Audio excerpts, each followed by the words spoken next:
এই জুয়েলকে অনেকেই মানবতার ফেরিওয়ালা হিসাবে চিনেন, তাই না? আসলে এই মানবতার আড়ালে লুকিয়ে আছে বড় সড় প্রতারণা। আপনাদের চোখের পানি এনে লাখ লাখ টাকা তুলে পরে গরিব দুঃখী মানুষদের দেয় 5-10 হাজার, বরঞ্চ 20-50 হাজার। বাকি টাকা দিয়ে নিজের রাজকীয় লাইফ কাটায়। বাড়ি গাড়ি এগুলো আসে কোত্থেকে ভাই, একবার চিন্তা করছে? ও শালা, শালা তুমি কোন জায়গার টুকাই? শালা তুমি কোন বস্তিতে উঠে আইছো? না তুমি কোন খেতেতে আইছো? শালা তুমি জুয়েল ভাই নিয়ে কথা কও। তুমি কি জুয়েল ভাই চেনো? হ্যাঁ, এই জুয়েল ভাইয়ের জুতা বোয়ার ক্ষমতা তোর আছে? তোর 14 গোষ্ঠীর কি আছে জুয়েল ভাইয়ের জুতা বোয়ার? তুই এই কথা কইস? কই পায় বাড়ি গাড়ি, কই পায় ই করে, কই পায়? জুয়েল ভাই একজন ডাক্তার, ভালো মানের ডাক্তার। হ্যাঁ, তুই সারা জীবনে যে কয় টাকা ইনকাম করিস, জুয়েল ভাই এক মাসে সে কয় টাকা বেতন পায়, ঠিক আছে? আর তুই কারে কয় টাকা এই পর্যন্ত দান করছিস? সেই হালার করে হালা। জুয়েল ভাই ঋণে তুই কথা কইস? জুয়েল ভাইয়ের যে কয় টাকা দিক, 2 টাকা দিক, 5 টাকা দিক, জুয়েল ভাই দেয়।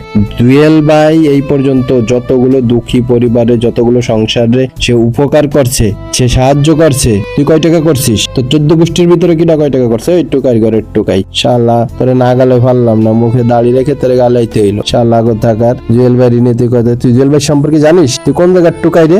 এই তুই খাইতে আইছিস? শালা কোনকার শালার বেটা শালা। এ শালা তুই কি পাবনাতে বাইরে আইছস এইমাত্র? তোরা যদি সামনে পাইতাম লাইট থাইয়া ফাটাই লাইতাম। শালা কোথাকার শালা, মানুষ পাস না তুই, মানুষের সম্বন্ধে উল্টা পাল্টা কস। তুই মাথার ওই টুপিটার অপমান করলি।